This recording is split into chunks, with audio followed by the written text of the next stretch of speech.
Hi friend, कैसे हैं आप सब? आशा करती हूँ अच्छे होंगे और मैं भी अच्छी हूँ। तो मेरा नाम है तुलसी ललित मालविया। मेरा ब्लॉग भी इसी नाम से चलता है। ब्लॉगिंग चैनल है मेरा यूट्यूब पे। अभी अभी शुरू किया है मैंने। तो फ्रेंड, जैसे कि अभी आप लोग देख ही रहे होंगे कल से और अभी तक मालती चौहान का सुसाइड का बता रहे हैं कि उसने सुसाइड कर लिया है। तो मैं मोबाइल पे ही देख के बता रही हूँ आपको कि उसका भी सब लोग बोल रहे हैं कि सुसाइड नहीं है, उसको भी 2-3 लोगों ने मिलके मारा है।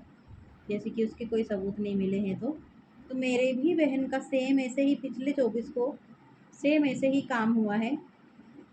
उसकी छिंदवाड़ा में शादी हुई थी और 4 ही महीने हुए थे। 16 जून को उसकी शादी हुई थी और 25 अक्टूबर को उसकी डेथ हो गई है।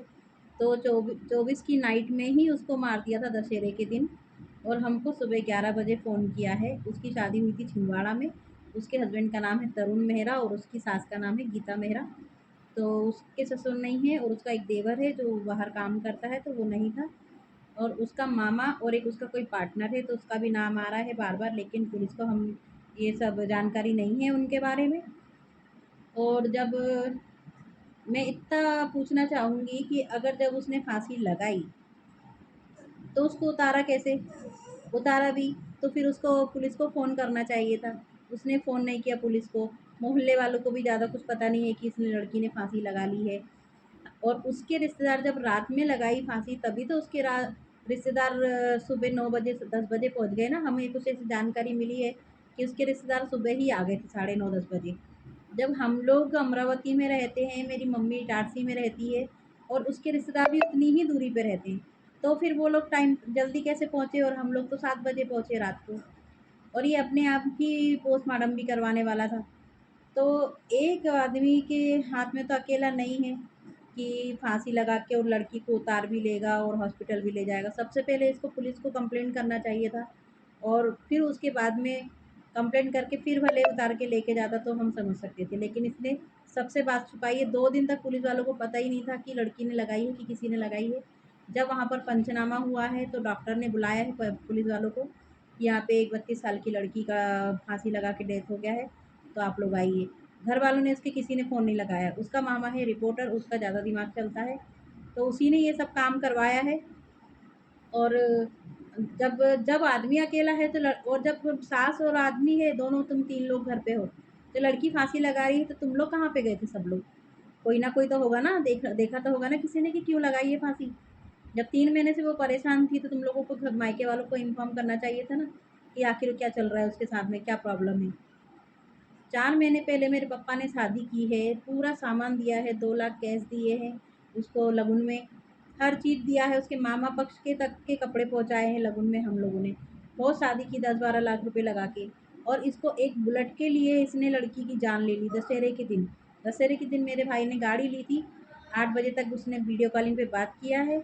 11:30 बजे उसने रिटर्न कॉल किया था कि मैं भी गाड़ी का कोटेशन निकाल के आया हूँ और कल मैं गाड़ी लूँगा। तो इससे तो यही साबित होता है कि इसने गाड़ी के लिए मेरी बहन को झगड़ा किया। उसका सारा सोना उतार लिया था। उसके शरीर पर एक भी कोई ज्वेलरी नहीं थी, सब उतार लिया था। उससे जब हमने पूछा तो उसने बोला कि मैंने घर से ही उतार के लाया हूँ। तो इसका इतना दिमाग कैसे चला कि लड़की जब मर गई है तो हॉस्पिटल ले जा रहा है, तो लोगों को सबसे पहले हॉस्पिटल और लड़की बच्चे की चिंता होती है। किसी को ये नहीं दिखता है कि गोल्ड उतारना है कि चांदी उतारना है कि क्या करना है। लेकिन इसने और इसके घर वालों ने पहले उसका पूरा ज्वेलरी उतारा, उसके बाद इसको हॉस्पिटल लेके गए। और इतने उसके शरीर पर हमने जब पोस्टमार्टम की रिपोर्ट देखी तो उसकी पूरी बॉडी पर निशान थे, यहाँ तक पूरे निशान हैं उसको। और यहाँ ये वाले हाथ पर, उल्टे हाथ पर उसको एक ऐसे सुई के, जो अपन डॉट होता है उस टाइप में, एक नीले कलर का निशान है और पूरी जगह उसकी इतनी हरी पड़ी हुई है। तो उसको या तो इंजेक्शन दिया होगा या तो जहर दिया होगा, ये जो भी है उसका कि अब वो तो नहीं पता है। उसको बेहोश करके मारा है कि क्या किया है वो नहीं मालूम है। लेकिन ये मर्डर है, 100% मर्डर है। उसकी पूरी बॉडी पे जब निशान है, तो अभी हम लोग पोस्टमार्टम आने की रिपोर्ट की रास्ता देख रहे हैं। वो आ चुकी है, छिंदवाड़ा पुलिस स्टेशन में है। हमारे अभी घर से कोई गया नहीं है क्योंकि अभी चुनाव का टाइम चालू है, तो इसीलिए कोई गया नहीं है। अब हम लोग जाएंगे जब हमको रिपोर्ट मिलेगी। और अगर रिपोर्ट में कुछ छेड़खानी या गड़बड़ी हमको दिखती है तो हम डबल से उसकी रिपोर्ट की जांच कराएंगे। और फिर और अभी तो वो लड़के को भी पुलिस वाले दूसरे दिन जेल में लेके गए थे और उसकी माँ तो भाग गई थी जब इन लोगों ने क्राइम नहीं किया है तो उसकी माँ भगी क्यों? और उसका जो मामा है उसने भी शादी में बहुत हंगामा किया था। उसका मामा बहुत बेकार है, रिपोर्टर है वो गाडरवाड़ा का। तो उसके मामा को भी सज़ा मिलना चाहिए, भले ही वो नहीं था, लेकिन पूरा दिमाग और जो जब 24 तारीख से 25 तारीख तक का जो भी दिमाग था उसका, उसके मामा का था, उसका लड़के का नहीं था, उसके मामा का और उसकी माँ का था। और उसका एक पार्टनर है, उसने भी उसका भी नाम लिया था कि ये आया था मेरे घर में और इसने अंजू को बोला था कि मैंने इसको बोला कि भाई तेरा पति कुछ करता नहीं है, और इतना के सुन के वो लड़की ने फांसी लगा ली। तो लड़की इतनी बेवकूफ़ नहीं थी, उसने बीएड डीएड एमए और पूरे कोर्स किए हुए थे। इतनी पागल नहीं थी कि वो जब 8-6 साल से उससे बात कर रही थी फ़ोन पे, उसकी अरेंज मैरिज ही थी, लेकिन इसने टाल के रखा हुआ था, अभी नहीं बाद में, अभी नहीं बाद में, ऐसे करके फंसा के रखा था। ना खुद शादी कर रहा था ना करने दे रहा था, तो फंसा के रखा हुआ था उसको फुल तरीके से। तो बातचीत करके तो उसको पता चला ही होगा ना कि मेरा हस्बैंड कमाता है कि नहीं कमाता है। इतने दूसरे के कहने से ये फांसी तो नहीं लगा लेगी। कितने सबूत हैं इन लोगों के खिलाफ उल्टे। अगर पुलिस लोगों ने भी कोई गड़बड़ी की तो हमारे पास सबूत भी बहुत सारे हैं उसके लिए।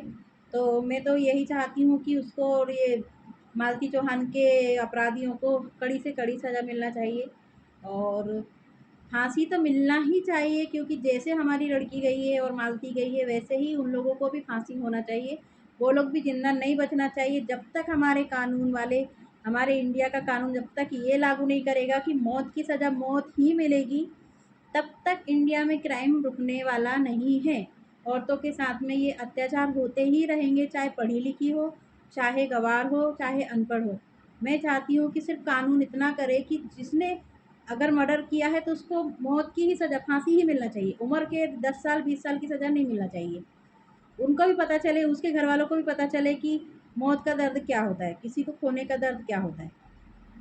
और उसकी सास को भी फांसी की सज़ा होना चाहिए, उसको सीनियर सिटीजन करके छोड़ नहीं देना चाहिए। तो आप लोग मुझे सपोर्ट कीजिए और कमेंट में बताइए कि आपको भी क्या लग रहा है कि फांसी है कि उसने खुद ने उसका मर्डर किया है उसके घर वालों ने। लेकिन मुझे तो मर्डर ही लग रहा है, और मालती चौहान का भी मर्डर ही हुआ है। तो मैं आपसे इतनी विनती करना चाहती हूँ कि मेरे वीडियो को सबसे ज़्यादा से ज़्यादा शेयर कीजिए, मेरे चैनल को सब्सक्राइब कीजिए और ज़्यादा से ज़्यादा लोगों तक मेरी बात को पहुँचाइए, और उनसे मुझे कुछ पता भी चलेगा कि आखिर में क्या करना चाहिए, क्या नहीं करना चाहिए। मैं नहीं चाहती हूँ कि वो लोग छूट जाएँ और कोई भी अपराधी ऐसे आज़ाद घूमे, क्योंकि वो घूमेगा तो हम लोगों की जान जलेगी कि हमारा बच्चा चला गया और वो आराम से घूम रहा है। तो सज़ा तो उसको होना चाहिए, इसको भी होना चाहिए और उसको भी होना चाहिए। तरुण मेहरा उसका नाम है, बहुत बुरी तरीके से मारा है मेरी बहन को। उसको भी 1 ही महीना हुआ है और एकादशी का दिन था उस दिन भी, और इसका भी अभी 24 तारीख का दिन है और एकादशी का दिन था। तो अगर आप लोग मेरी बात से सहमत हैं तो प्लीज़ सपोर्ट कीजिए मुझे और मेरी वीडियो को सब ज़्यादा से ज़्यादा शेयर कीजिए। धन्यवाद।